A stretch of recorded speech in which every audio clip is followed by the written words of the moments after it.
Hi everybody. Today I wanted to show you a fast and easy breakfast recipe. With us coming up to the weekend, a lot of times families want to make big breakfasts. So you do bacon and eggs or French toast or pancakes or what have you.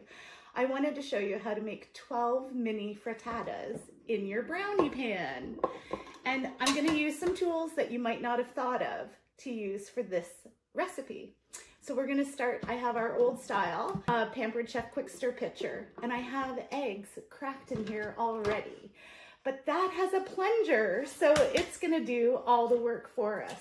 You should have seen my daughter's face when I first told her what we were gonna do with the Quick Stir pitcher, because she can only pitcher iced tea and orange juice and things made in it. But this does all the work for you. We're gonna add some milk.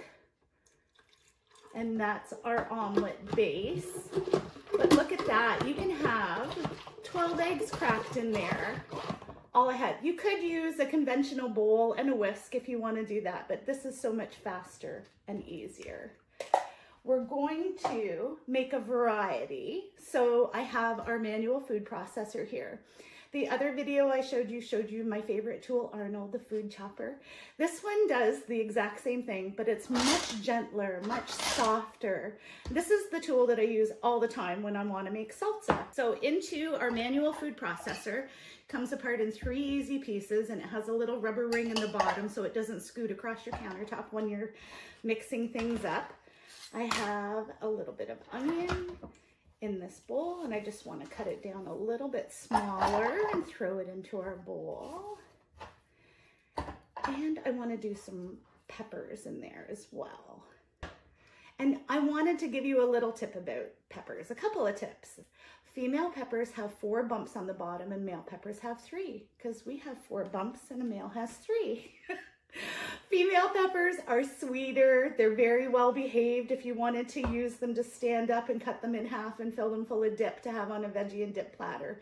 If you only want to use a half a pepper for your recipe, always slice from the bottom, and then put the half that has the seeds and the top in it, wrap it up in saran or pop it in a baggie and put it back in your fridge, and it'll keep the outside of the pepper firmer longer. If you go ahead and cut the top off and take the seeds out and then try to store your pepper, it's gonna get soft and mushy faster.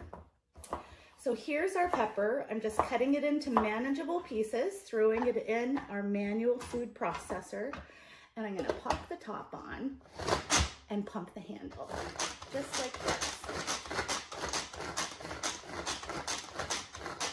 So if I was making salsa, this would be a part of it, and then I would throw in some tomatoes. First you take out the seeds, remember, so it doesn't get soggy, and then put your tomato pieces in there, give it a whir. Then of course I would throw some garlic and some cilantro and lime juice, and voila, we've got fast and easy Lone Star salsa. If I wanted to save this for later, the manual food processor comes with a lid, so I could pop that on it and put it in the fridge. But we're gonna put some of the peppers and the onions in 3 of the wells of our brownie pan, because these 3 are maybe for me. I like this, but maybe your family doesn't like onions and peppers. Next, I'm gonna do some mushrooms. I have some mushroom already cut up here. Gotta love these prep bowls, that they're so easy to have things ready ahead of time. So many of us have egg slicers, and maybe you only use it for hard cooked eggs. I know when my daughter makes avocado toast, she likes to put sliced eggs on top. So we cook a dozen hard cooked eggs every week. My husband takes them to work for snacks and so forth. Egg salad sandwiches, all of those other things. But would you ever think to use this for olives or for strawberries or for mushrooms? So when you slice other items, you always put the stem side up, and those wires do all of the work for you. So green onions, don't use a knife for your green onions. I've got our kitchen shears here. Use scissors.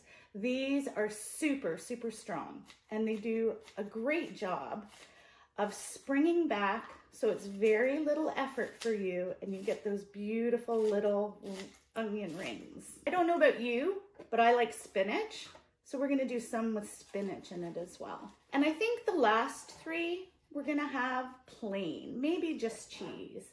So today, because we're chasing the flavors, I used some Monterey Jack cheese that I shredded ahead, and I have some Asiago cheese.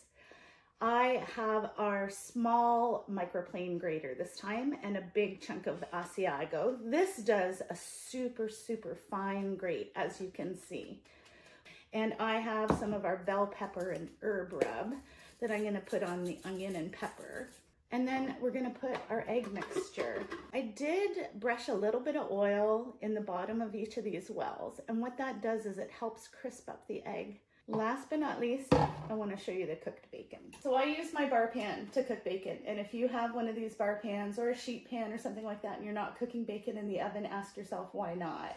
I love the President's Choice thick sliced old-fashioned bacon. So when I buy that, I cut them in half and I'll cook the whole package. Why not have extra bacon sitting in the fridge ready to use every time you want it? So I hope that you like the idea of making eggs in your pitcher, if you have a pitcher with a plunger like that. Hannah, what do you call a scrambled egg with a cowboy hat?